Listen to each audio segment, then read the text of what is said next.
Yeah, thanks for getting me up here, guys. I love this part of the world. I'd love to have a crack at farming up here. Beautiful country, and it's good to meet a few of you. And so I'll jump into it, I suppose, because I don't want to chew into lunch. But yeah, so I'm at Pinegrove, Northern Victoria, just a couple of hours north of Melbourne. What is this? Yeah, just on the Murray River. We're dead flat. We don't have any hills or nice country like this, but it's dead flat cropping country on the edge of irrigation. So there's all dairy farmers to one side and then mainly sheep and wheat. Our average rainfall's about 400 mils. Hello, yep. So it's mainly winter dominant, but we can have long, dry, hot periods over the summer with no rain, for 3-4 months, or we can get those big dumps, those big summer storms that we get at times. So sort of what we've focused on is how do we get that soil functioning so we can infiltrate and get that moisture in and either hold it so we can use it later, in crops or whatever, or we can use it opportunistically over the summer with cover crops and things like that. We've found on our farm now, when you talk about the area you're farming, that 8,500 acres, it's a two-dimensional measurement of length by width. When we start thinking about that third dimension, adding that depth in, we've effectively doubled the size of the area of the farm we're farming now because, with the rooting depth, I can go around with a penetrometer and push it into the handles, with my thumb, just 2 weeks ago, versus a lot of country, you might only get it in 600 mil. And, we've got moisture probes, seeing our rooting depth and water holding capacity, getting better and better each year. I'll talk a bit how we do that. 2008 we stopped. We did a few changes, sort of looking at what, to get more life and biology back in the soil. So we did away with MAP or the synthetic fertilisers, seed dressings, fungicides, insecticides, and focused on all those principles like, more rotation, more diversity and ground cover, all that sort of stuff. And it was because I come back on the farm and I was boom spray operator and stuff, and I'd go out in the paddock and have a look, and we weren't seeing any of these guys anymore out there, worms. Now we see them everywhere in our cropping paddocks, and that was me little bloke Hunter. When I told him to grab that worm, he didn't want to grab it because he thought it was going to bite him. But yeah, we've got big ones like that now. And I used to always say to me mate, we played footy with, his agronomist, and I said, how come we've got no worms in our cropping paddocks? But I jumped the fence into mum's garden and there's worms everywhere. And essentially it's management, what we're doing, because it's the same soil, just different management. So it's some of the principles we worked on to get that life and those fellas back. One of that is the liquid fertilisers. I'll just quickly touch on some of these things. Like Scott, we inject the liquid down into the furrow, because before we're just sort of addressing, phosphorus, nitrogen, not looking at trace elements. As soon as we got these liquids made, all the trace elements, the main elements and biological food sources, we started to see all the symptoms disappear, like the root disease, plant leaf disease, crop health really improving. So that was exciting. From about 2008, 2015, we used to buy about 80,000 litres of a biologically made liquid fertiliser at about $4 a litre. So it's cost us about 320 grand a year. And now, since then, we're always looking at what next, how can we keep evolving and improving. And now we make 300,000 litres of our own, like a biofermented multi-mineral liquid fertiliser that we inject into the soil and use for foliars, which if I get time, I'll talk a bit at the end about. And we also make a lot of lactobacillus, which is a probiotic for managing diseases in our crops, rather than the fungicide and the chemical approach. Also, we're doing this to stimulate plants' ability to photosynthesize, which we've found, and I'll talk about as well, increases nutrient density, live weight gains, carbon sequestration, and essentially resilience and pest resistance, all those things. I'll just quickly touch on, because I think there's no silver bullet, cover crops help, so do the liquid fertilisers, but just basic fundamentals that we've all been touched on, and Joel and Scott touched on. But this is a basic test to demonstrate the difference between zero tillage and cultivation. I've cut up one of the kids' yabby nets, a bit of hay band, so it's really high-tech scientific experiment here. But basically, the zero till on our soil here, we put the vase full of water in equal amounts in both sides, put the clod of zero till in there, and the other one with the cultivated soil. And as you can see, that all the soil particles are dispersing and forming that dense blocky layer at the bottom, and that's what we see in our soils with cultivation. When we remove those clods of soil, we pull this one out and snap in half. It's full of moisture, and the water level's gone down because it's absorbed the moisture. And this side we pull out, snap in half, it's dry in the middle. And actually water levels increased, which was effectively your runoff because it hasn't gone into the soil. This is sort of examples like Joel was showing in his photo. This is, examples that actually in the paddock, the same thing. Like this is new country you bought, knife point press wheel, had an inch of rain, went out 2 days later, put the shovel in, tapped the shovel, bottom of the shovel. This is no till, so knife point press wheel. Moisture all crumbly up the top sitting on there. You get a week or two of hot, dry weather and then evaporation, bang, all that moisture's gone. We've lost it. This is our soil with zero till. We tap the shovel on the ground and you can no longer see that crack from that subsoil to the topsoil. It's just over time with zero tillage and getting these things in there, the roots, it's now all crumbly and we're finding, a day later that like we're infiltrating that quick, we can get that moisture in at depth and then we can hold it in there to minimise evaporation or give us a better chance of then coming back and sowing something, getting it struck and getting roots in there before it evaporates out and is lost. This is a tool that we use a lot to detect compaction essentially, the penetrometer. So it's got a pressure gauge so we can push it down at different levels and see where we're at, what we've got to work with. But when we're trying to get more biology and life in the soil through whether it be liquids or more roots and trying to grow different cover crops, different root systems, if we have low aeration, poor microbial activity, all symptoms of compaction, it can make it hard for the biology to thrive in those conditions. So, we've got to get the soil structure better and we'll sort of look at some ways how we do that without cultivation. It's, worms, dung beetles, things like that, drilling holes through, like Joel was saying. And also roots. Most plants, when we're planting grasses and cereals and things like that, they'll have, roots can hit 300 PSI and sort of go sideways. These radishes, sunflowers the same, the really strong tap-rooted plants, can bust through up to 900 PSI and they'll punch down. This is a radish that we planted in, say, February, March. That's a really good time. That wasn't my phone. Good time of the year to plant them. They're I'd plant after the summer solstice because they're sort of daylight sensitive. If you go before that, they'll just go reproductive. We plant them later, you'll get that very good vegetation very fast. We did a soil pit. I did one last year in Grenfell, planted in March, soil pit in August, and roots were down 2.2 metres. This one had roots down, very quickly. This is about in June we did this. So they're punched down through the subsoil, breaking up that hard pan, but they're also scavengers and they'll bring up nutrients, nitrogen, phosphorus and things that leach through the profile back up to the surface and fill up those tubers. So we make them work hard at home and keep them well hydrated with some good Vic Bitter there for you New South Wales folk. But they're really good, like I was saying, the scavenging. This is a slide from the States with phosphorus concentration around radish holes. So the red being more concentrated. So they'll bring up phosphorus. I've seen them bring up nitrogen, sulfur, like really good like that. Also, like Joel said, the brassicas, root disease, suppressing nematodes, things like that. The other thing, like Joel was talking about, when you have one species, then you add two. We do a lot of companion and intercropping.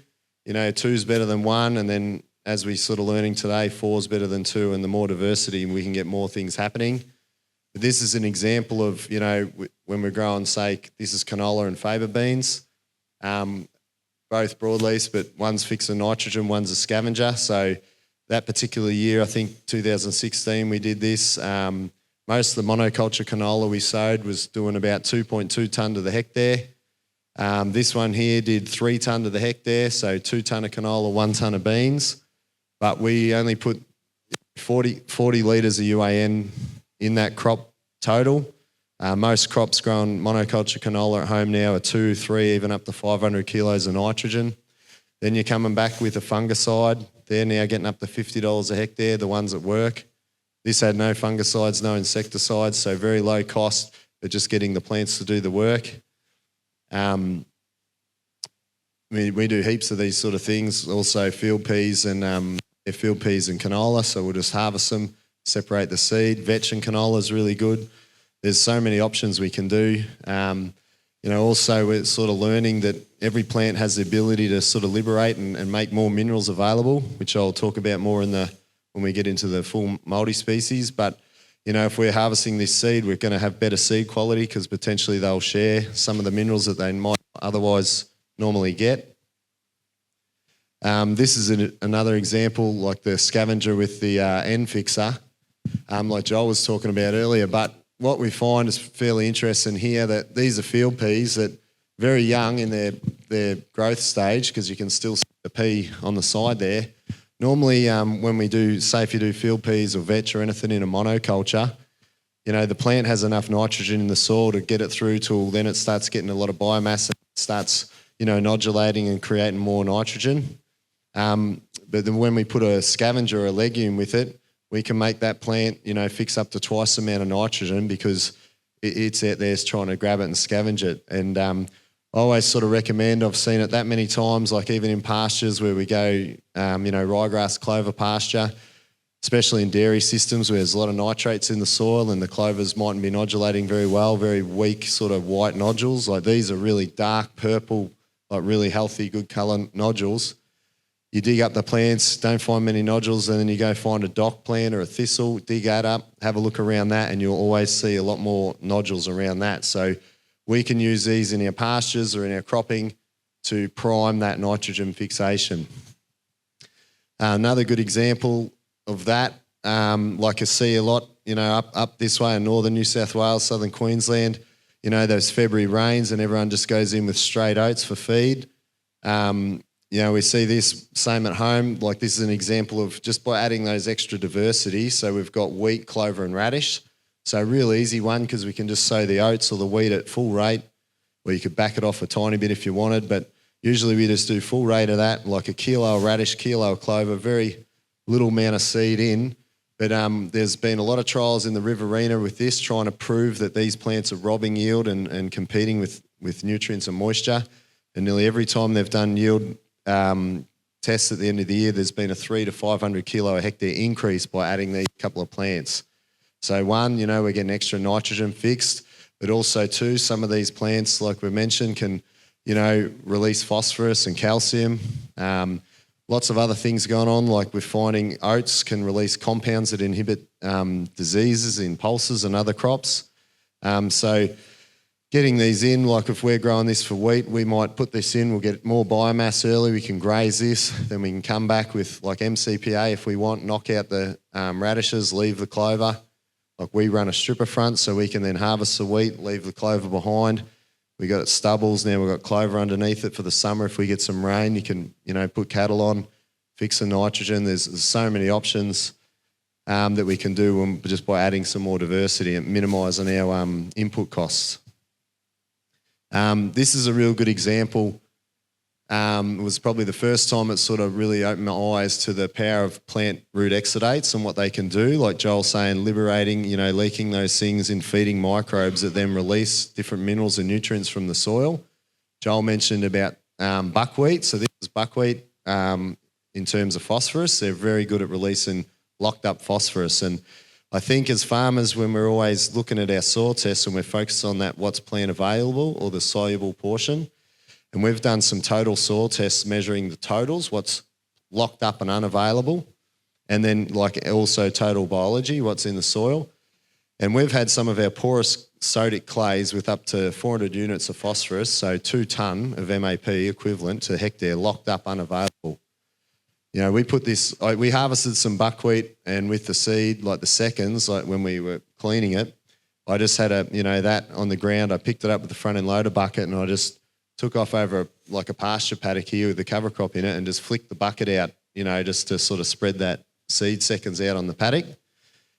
We had a couple of inches of rain about a week after that, and this buckwheat just come up. This is in about March or April, and something fit like it is one of the fastest plants. It just jumped out of the ground, but it's probably a bit hard to see in these photos, but from about there to there is the width of the front end loader bucket, and where that buckwheat seed was, all the oats and the vetch and everything else in that section of the soil was a good half a foot to a foot higher than the rest of the paddock.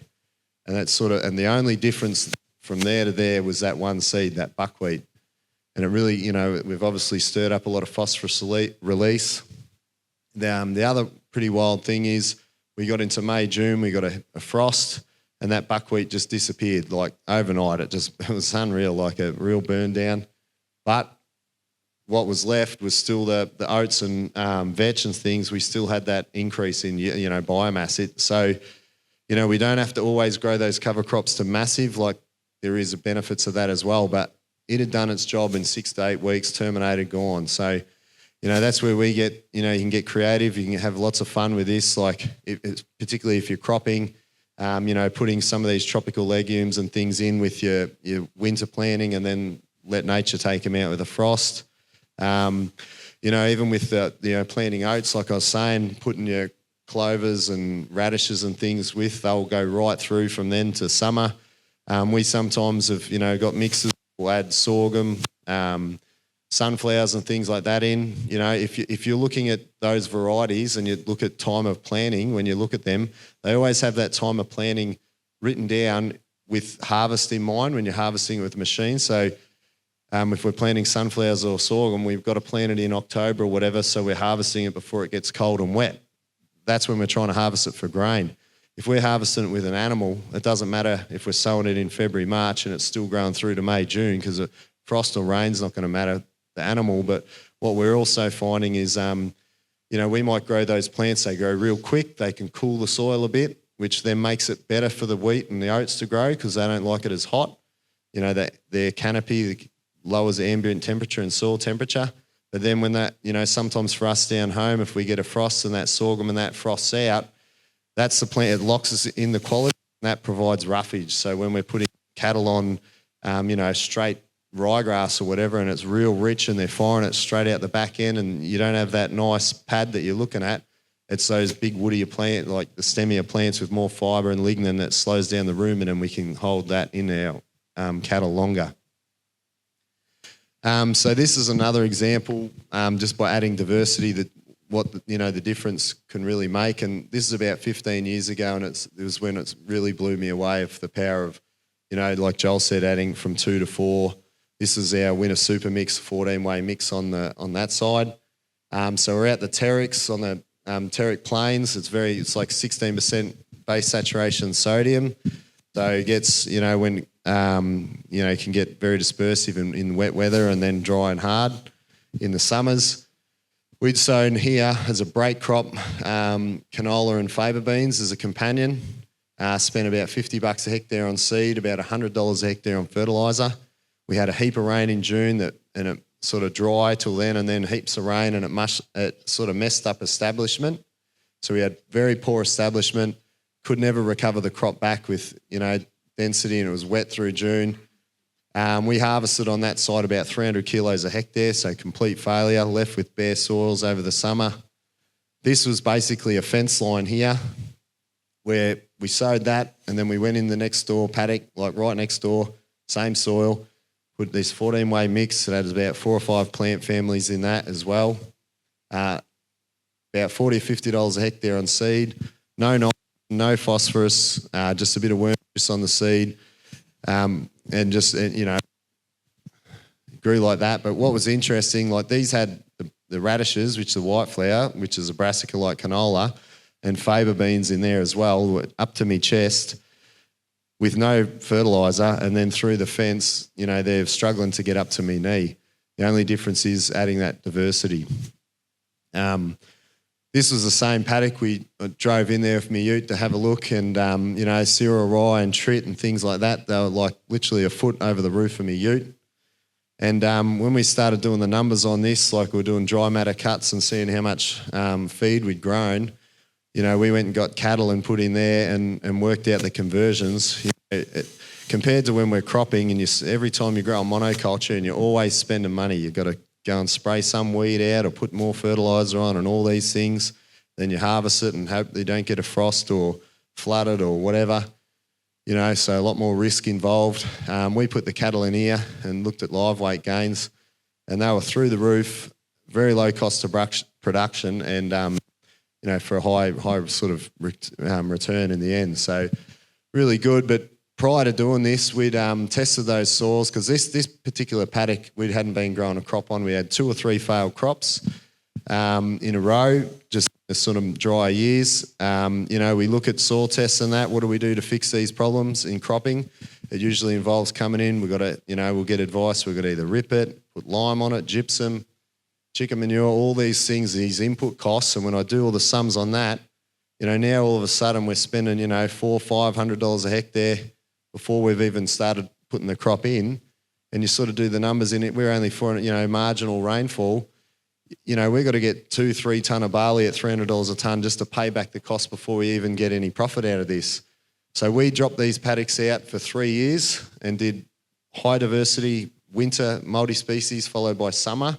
I actually had 2 paddocks and I did one at a trial with no glyphosate, no anything, and the other one I used it. And at the end of the 3 years, even where I used the glyphosate, we tested the soil for total active biology, and we now had it at 2.5 times the desirable level. We had our bacteria to fungal ratio at 1 to 1, and it used to be at 80% bacteria, 20% fungi. We come back into there to sow it with crops after that rotation, 3 years, and grew some of the best crops on the farm that next year. So we turned one of our worst paddocks on the farm to one of our best paddocks. But we did that by just adding diversity and making money grazing rather than spending money with input, you know, ameliorants and that. So even the old man said when he was sowing that, he said the soil feels like we've spread a heap of gypsum and lime on. It's just got so soft, but it's just that power of roots, that extra diversity of roots to do the job. So how do we measure, you know, this in what we're doing? So like when we're harvesting our crops, you know, we've got this big green depreciating asset that sits in the shed most of the year. You know, we've got yield monitors in there to track our water use efficiency and see whether our soils are improving. And this is how we do it. We, you know, with the cattle, we've got the 4-legged harvesters and we do the live weight gains and all that to measure what we're doing in terms of, you know, how much rain we can, you know, have to how much dry matter we can get and then convert it into the kilos a hectare. We've been tweaking things, our mix for many years and then using foliar stimulants to increase the Brix, which is the nutrient density. And by that now, like our cattle, these are some heifers we've pulled in off Stubbles onto summer cover crop mix. You know, when you look at MLA, and I've done some, you know, tests with this, like their live weight, average daily live weight gains on pasture and greenhams, they work on about 900 grams a day, daily weight gains. We're doing 2 to 3 times that live weight gain with our young cattle. And we're like cows and calves, the cows are doing 1 to 1.5 kilos a day, while calves are doing, you know, 2 to 3 times, you know, up to about 1.8 to 2 kilos a day. I think when we did our pregnancy testing, we AI-ed the cows, and then we put the bulls in an 8-week window. While they're doing that sort of high production, live weight gains, we're getting about 97.5% back in calf. We're finding temperament from the, you know, we do grazing management, all these things helping, you know, while fixing the soils at the same time. But yeah, so last few years, you know, where our area is, Bendigo's the market's all sheep, and then Echuca's all dairy cows. And I was sort of starting to put together some really nice lines of Angus cattle, and I said to my agents, I don't want to sell in Echuca with all dairy cows, or Bendigo's sort of all sheep. So I want to go and have a run with the big boys in the mountains. So we started sending our cattle to the A weaner sales. That first sale we sent, this is about 3 years ago, the first sale we sent, we topped the market for the highest dollars a kilo. Which was, yeah, pretty awesome. And all those blokes over there were like, who the bloody hell's these cropping blokes from out west there? And they said, where's the heifers then? And so we sent some heifers in, topped that sale. We ended up, I think over 2 or 3 years now, we've topped 7 sales in a row for the highest dollars a kilo. I went to the last sale there where we sold a liner. It was last year. I know the year before. Last year we didn't send them there because the prices all dropped. But that other year we sent about 40 steers over. They got, what was it, $2,350 a head, and they were 240 kilo, average weight. And I said to the agent, this is awesome, but why are we, what's happening here? Like, what's going on? And he said, when you send in a pen of cattle, whether it be 20 or 40, they're just the uniformity, they're all the same. And they'll pay for that. If they're buying them in, putting them on the feedlots or whatever, they're all going to grow out the same weights. And what we're finding by this high plane of nutrition and the managed grazing, they all come in, they all get a good, hit of high quality food, and then we can pick the bottoms up and keep them all performing well. Part of what's going on there, like Joel touched on, when we add diversity, like if we only have that one plant, that's the only area of soil we're exploring for moisture and nutrients, and then we get the tap roots and greater diversity in there. Now we can explore larger areas of soil, making us more water and nutrient efficient. Plants, like food, we know certain foods are higher in certain things like bananas and potassium and things like that. Same with plants. They can grab different minerals and then they will share that between each other through fungal associations in the root networks. This is why I say all the time, fungi is so important, critical in this system, because it sort of helps the plants share minerals and also cycling and all those things. The other thing we're finding when we're doing this, we might put these sort of plants into the soil. They're introducing the microbiome, which when that's in the soil and those plants are growing, that microbiome is what will help those plants in times of stress. So if we've never had some of those plants in the soil, year one we're introducing it, year two we're building that up.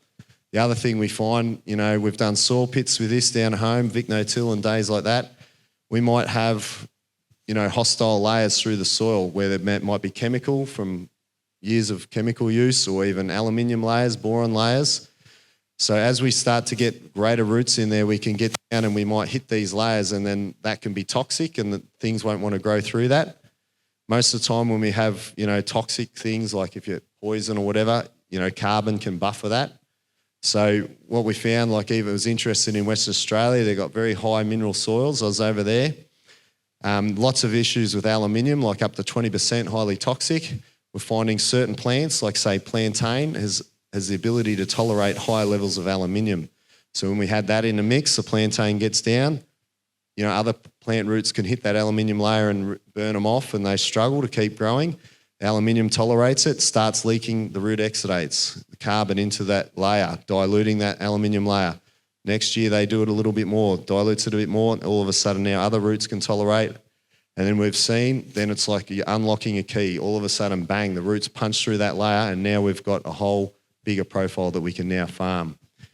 I had a mate down there that did chemical fallow versus summer cover crops in Victoria for 4 years in a row, and he found even after summer rain, he would go back into the soil pit with a moisture probe, and once he'd unlocked that layer, he was pushing the probe all the way down to 700 mil in the chemical fallow. Once he got to 300-400 mil, it would be this dry section and then moisture underneath, but they couldn't get through. So he actually had more moisture and was able to start growing better crops where he'd unlocked it. Another big thing, important thing to remember for us in a marginal environment, time of termination, Scott talked on a bit there, and species selection, very important for this. So if we're worried about losing subsoil moisture, we'll terminate those tap-rooted plants like the sunflowers and corn at flowering, because annual plants, once they go beyond flowering, that's when they rip all the bit of moisture and nutrients out of the soil to produce seed, because that's the only way as an annual it guarantees its next generation of survival.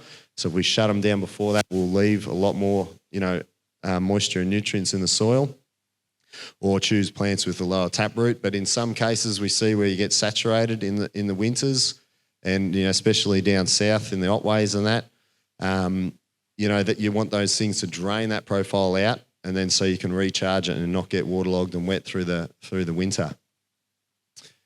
Another cool thing we're sort of working on, it's a bit hard to see here and we can probably email it around after, is Christine talks a lot about plant families. So adding more species is good, but having functional families in there. And Christine talks about, 4 or more plant families is kind of a magic number. And I reckon 8 or more species is good too. But so it's pretty easy to do because you got your legumes, your cereals, and then you got linseed, which is a really good phosphorus scavenger, or liberator. That's another family. You got buckwheat, sunflowers, plantains, another family, chicory's another family. So you can easily put these together pretty easy. The chenopod's, so quinoa, I'd recommend, can be used if needed. What we've found, when we're designing sometimes perennial mixes and or annual mixes, we're sort of learning if we go out in the pasture paddocks and see weeds, it can be a problem out there. They're an indicator that it's doing a job for that soil. So what we've found is if we look, Wikipedia, look up that weed, find out what plant family that's in, and then we select the plant. So an example at home, we've had Bathurst burrs, which are in the Asteraceae. I finally got it, Joel. Pronounce it. Asteraceae family, which is the same as chicory. So I've got dairy farmers now put chicory in, and they said, wherever we put the chicory, there's less burrs, except for on the check banks where we never sowed that chicory. So, it's really cool. I've seen it a number of times where we can sort of get rid of weeds. I had someone ring me the other day. They're up this way or not as high up with the blue heliotrope. So I looked that up. Phacelia, same plant family as Phacelia, which is, really good pollinator. So, sometimes when we're, over pastures and that, and we can talk more depth maybe tomorrow in the paddock, it's about complementing, because if you put a grass into grass, it can in some ways be competitive, but we look at the weeds and say this plant's here trying to complement that grass, specific, especially C3 legumes like clovers, so we can put the turnips in, the rapes, the radishes, the buckwheat, chicory, plantain, and complement that grass pasture to the plants get minerals from each other. The other cool things like we're learning, like the chicory, it's really good. You might have heard like people say like for worm, natural wormer, it's got a real big taproot. It's a herb. It's nearly like a medicinal type plant. It'll help the stomach, the cows, if they get worms, it'll sort of minimise the negative effect, the live weight gains. The other cool thing, it produces alkaloids. So plants like fescues and phalaris and that, where you can put your sheep on and they get the staggers, the phalaris staggers and things from the endophytes. Chicory produces alkaloids that will minimise those staggers. So what we find, the more diversity we get in, the better it is for the soil, but also for the animal grazing. And I sort of like to say, if you're a high-performing athlete, rugby, AFL footballer, and you're just eating one thing, Vegemite on toast every day, you're going to get to some point where you start getting injuries or breaking down. Same with our animals on ryegrass clover. We get that more diversity in and we see way better health and performance. I'm going to have to be real quick. How are we going? I'll just quickly on this. This is ecological, plant succession in the soil. And I just put this in because I see a lot of people, trying to establish perennial pastures, but we've got a lot of weeds. So sort of keeping this in mind to where we are in our journey. So, the pioneer, first we start with rocks and mosses, and then we go into pioneer plants like weeds and annuals, perennial shrubs, trees, conifers. That's on a bacterial to fungal ratio. So what we can use is some of these plants to prime the soil, annuals, like particularly some of the, oats, sunflowers, sorghums, are highly fungal. We can start to prime that soil to be more fungal, and then it's more conducive for the perennials to get in there. The other thing we do a lot of is, we might do the annuals for a few years, high diversity. In our rainfall, we're generally too low rainfall for perennials. They all say 500-600 mils a year rain. But we find I can grow far more dry matter with less rain, and it's way more higher in, nutrient value. Because when we've done mixes with perennials and annuals, I'll go out with the Brix meter doing, forage testing, and we always find way higher Brix in our annuals versus the perennials, so we get far more production off those. But, the perennial's obviously good and got a role as well. So, and we can use the annuals to, when we're establishing the perennials to give us some return on investment, grow some feed, some forage that we can graze off that year, and then if you manage it well, we've got the perennial base underneath. I'll just quickly touch on grazing management. You can spend whole days on this, and there is workshops with this, but what's really cool and what I always see, especially in, cropping, we're growing things all the time to the end, and we grow more dry matter, more roots. So many times in grazing, we grow it and then we've got to graze it off, and we're always keeping pastures short, which Joel pointed out keeps roots pruned.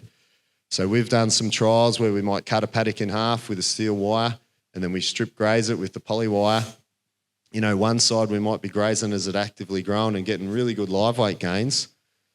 But if we want to think about growing the soil like we do thinking about growing the animal, so what drives that, and like what Scott's doing, growing that dry matter, growing that big root system and mulching it in.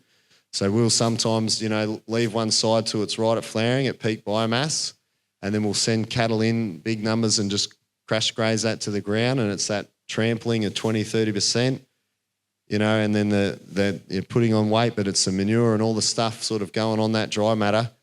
I've had dairy farmers looking at that and they said, you're wasting a lot of feed here. What looks like wasting is, we're thinking about, like I said, feeding the animal, but feeding the soil. I'll come back in next year, sow that whole paddock, and on this side where we've done that, we could get up to 2 to 3 times the production drive matter because we've fed that soil, and if it's dry or whatever. I've done this even when we've sowed crops in there, yield monitor's always been high on that side. So what we try and do now is we've always got to have one paddock through the winter we're grazing, but we sometimes might stockpile feed. So we'll grow summer cover crop, grow it up real high, don't touch it, and then let it frost out or terminate it. And then we send the cattle in there, crash grazing that over the winter. And we do that going into summer as well. Some paddocks we don't touch through the winter, we let them grow up. We might terminate them, send them in. This is other ways we've done it without using chemicals, where we'll swath graze it. So like drop it for hay. But instead of like all the raking and the baling and the stacking and then all the traffic and the work, which does a lot of compaction, and you're removing all that off your paddock, we just leave it in there, set up windrows like the poly wire, and they're just strip grazing, and that can get us another 2 or 3 months of feed through while we're trying to establish other crops, or we might not even get any rain over the summer. So there's other ways we don't have to feed out hay, they're just doing it in the paddock. And I always sort of, we've got the laziest cows in Pinegrove because, that's what they do all day. They just lay around, but they don't have to go walking around to get a good fill because it's, we've got it all right there for them. So, yeah, that's what, we do control traffic as well. Like Scott, we saw massive benefits of that. So in a cropping system, it's, lining up your implements and the 3-metre wheel centres. Someone asked me, how do we do that in with livestock now? So it's easy. We do control traffic cattle farming. Funnily enough, like we were talking last night, they will follow the tram lines because when they go back to water was where they do most of the damage, and they walk on the tram line to go back. So this is a photo I got from a friend at home. Ours aren't as trained as well. They sort of wander off a bit, so we had to sell those few there the other day, but they're getting there. But no, so I love these cows for our cropping system on the stubbles, like when we didn't have them and you get summer weeds and you're spiking them with everything under the sun and big costs in that, we send these girls in there and they'll just chomp the weeds, really good tool we use. Because we use a stripper front, we're just taking the grain off the top, so we've got the flag leaf intact still. First time I did this, we put a semi-load of vetch hay in the corner of the paddock to get more protein in on the high carbon fibre stubbles. They didn't touch that vetch for the first 2 or 3 weeks, and I thought something's going wrong here, and I watched them, and what they were doing is coming up and they were grabbing the flag leaf off the plant because it's still intact and eating that. And then after about 3 weeks, all of a sudden, bang, that vetch hay went overnight. So I went out and grabbed the flag leaf myself, and I put it in a bag and sent it to a lab. We got that tested. It was 11 ME and 9 protein in our stubbles. So effectively, when we harvest, we've got standing hay crop because that's sort of what it is without the grain. So we've now had to learn we've got to manage our heifers on that because we've actually, the first year we fattened, we had some heifers we had to pull 5 calves, which we never do because we'd fatten them too much on our stubbles, which is kind of a good problem to have in a way. So now, yeah, it's a really good tool. We can run a lot of livestock over the stubbles over the summer. And, this is what we're essentially doing. They're a walking, fermenting, composting machine. So bringing in that high carbon and nitrogen residue and converting it to a better form for our paddocks. And then, like Joel sort of mentioned, that top part there most of the time oxidises off in terms of carbon. If we can get that microbial activity through the gut into here and then get the dung beetles and worms, we can drag that back down into the soil and increase our carbon as well as, with, the root exudates. How are we going here? Well, all right, I'll just somehow rip through. So this is ways how we can minimise and push plant production. Like I said, we're making our own. We've set a shed at home now. The first year of making our own versus buying these fertilisers was a saving enough to put on one extra staff unit to make these things, and pretty well put this shed up on all these tanks. So we've got 3 9,000 litre tanks there, 7 5,000 litre tanks, and 4 16,000 litre tanks we brew in. So we'll put a biological source in the tank. We feed it up protein, carbohydrate, like milk powder, molasses. We test the liquid, make sure we've got full of microbes. Then we'll add the individual sulfates to each tank. So we've got manganese, cobalt, moly, phosphorus, whatever. We ferment them for 30 days, brewing them. Once they're done that, we can mix them all together, and we've got a multi-mineral, highly plant-available liquid fertiliser we can use. If we need to target any specific thing, we can just, pull 1,000 litres off out of one of the tanks and then spike it, in the mix later.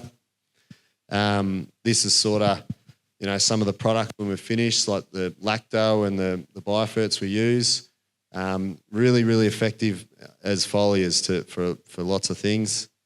I won't run through all this, but yeah, when we're brewing, real high tech here we've got to make sure we've got duct tape and seal the tank up so it's airtight and it's anaerobically fermenting.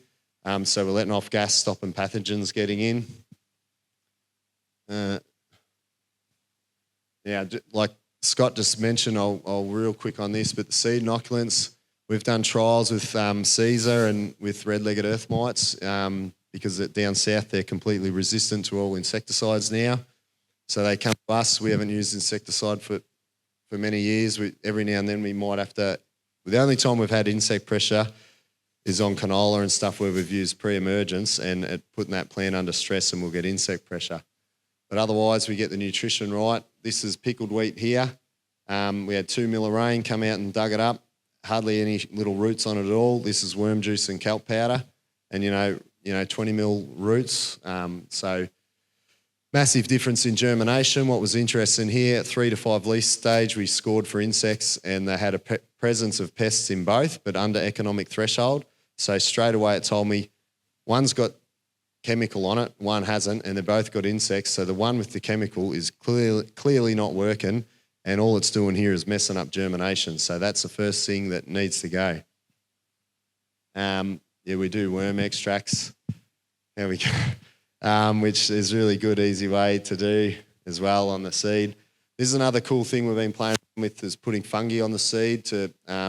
We had a company come to us, Loam, that had developed this stuff, and I was one of the 6 farmers on the East Coast to try this on large scale. And in that first year of trials, we sequestered the most amount of carbon in the trial by 2 tonne to the hectare. So we did 7.7 tonnes of CO2 under canola with this fungi on the seed. And so that then, because we soil tested for carbon and then managed the crop, with our management, we knew that now in our cropping program we can increase soil carbon. So we've baselined the whole farm. But basically what we're doing, most canola spread urea, do all this, which drops the plant's Brix, the ability to photosynthesize. We do the opposite. We do the foliars and stimulate that plant's ability. So I know by that, I know we can really stimulate carbon sequestration. I've been sending them some of our seed, like mixes and that, to see what else we can get working on. These are some mung beans they got in the lab where inoculated and uninoculated with the thing. So very exciting in terms of growing more roots. And I'll just quickly, so we haven't used fungicides for about 15, 20 years. Last 2 years, been high pressure with diseases, up to 2 to 4 passes with fungicides, and they're still getting riddled with rust and all this stuff. And this is some wheat where the boys had missed a spot going around some trees. I saw it. We just come out with the biology, foliar on, and bang, crops all, green at a very low cost. So this is stuff that's hasn't been sprayed, and then just 15, 20 kilos of dissolved urea with our bioferts and lacto, and we're getting very positive responses at a very low cost, and stimulating that plant to growth. That's how we dissolve huge amounts of urea up in water, but only putting on, 15 to 20 kilos a pass, maybe 1 to 2 times a year. We do this in the cover crops sometimes at home when it's cold and wet and plant biology, everything slows down, so we can then do a foliar to stimulate the biology, stimulate plant growth, and so it is handy, and we've seen live weight gains go up when we do that. This is stuff in the worm juice that we do which actually can help with frost.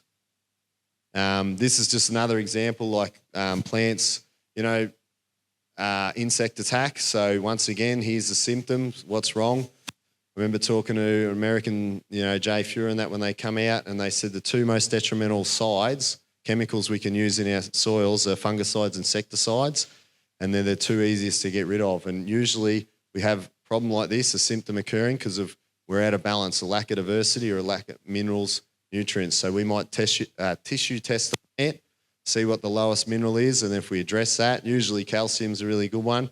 We can lift the sugars. And this is the same crop like faba beans. Most faba beans at home, on your monoculture would have up to 3 fungicides a year. This has had none.